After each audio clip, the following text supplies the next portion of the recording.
शिवमंडपामध्ये श्रवण करावे लागेल।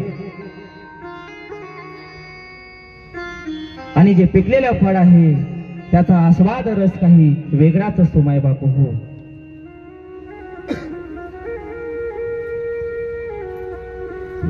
ती स्त्री रडत सुटली की माझ्या बाळ पुरुषाला खाली पाडले। तिने हल्ला बल्ला चालू केला।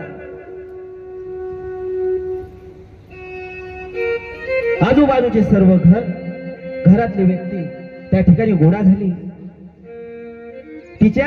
तिचा मुलगा ऑफिसला गेला होता आणि मुलाला फोन करून घरी बोलावले। अरे बघ ना तुझी आई रडत आहे, आम्हाला काही समजत नाही आहे। तिचा मुलगा घरी आला, आई आई काय झालं, तू काय रडत? अरे साधी मूर्ती पडली आहे ना, काय होणार, आपण कृष्णाला उचलून ठेवणार नाही। अरे कृष्ण म्हणजे माझा जीव, शिव म्हणजे माझा प्राण।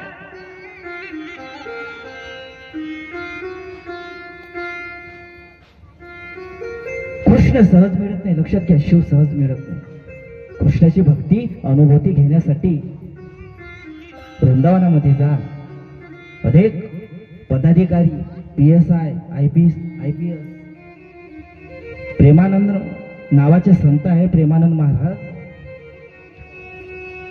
त्यांचे जे पिवळे वस्त्र धारण, पितांबर धारण केलेली जे सेवक आहे ते काय आहे तर मोठमोठे अधिकारी आहे, मोठमोठ्या पदावर असलेले ते अधिकारी आहे। आणि आज ते संत सेवा करण्यासाठी, गुरु सेवा करण्यासाठी, गुरु या चेहऱ्याचा विनोवाद दोघेही बुराले ठाव नाही। आपला गुरु कसा करायचा आहे पहा।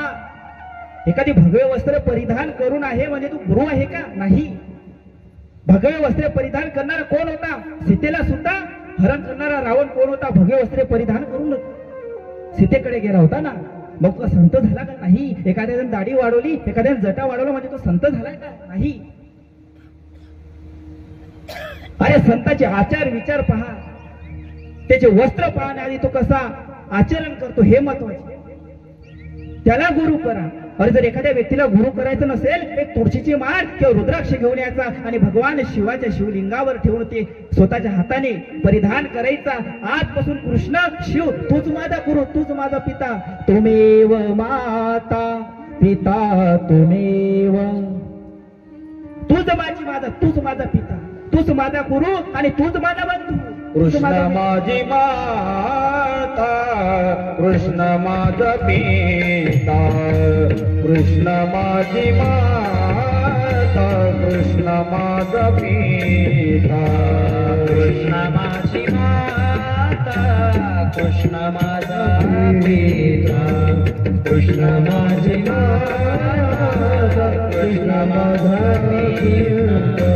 बहीण बंधू चुलता कृष्ण माझा, बहीण बंधू चुलता कृष्ण माझा, कृष्ण माझी माता, कृष्ण माझा पिता, कृष्ण माझी माता, कृष्ण माझा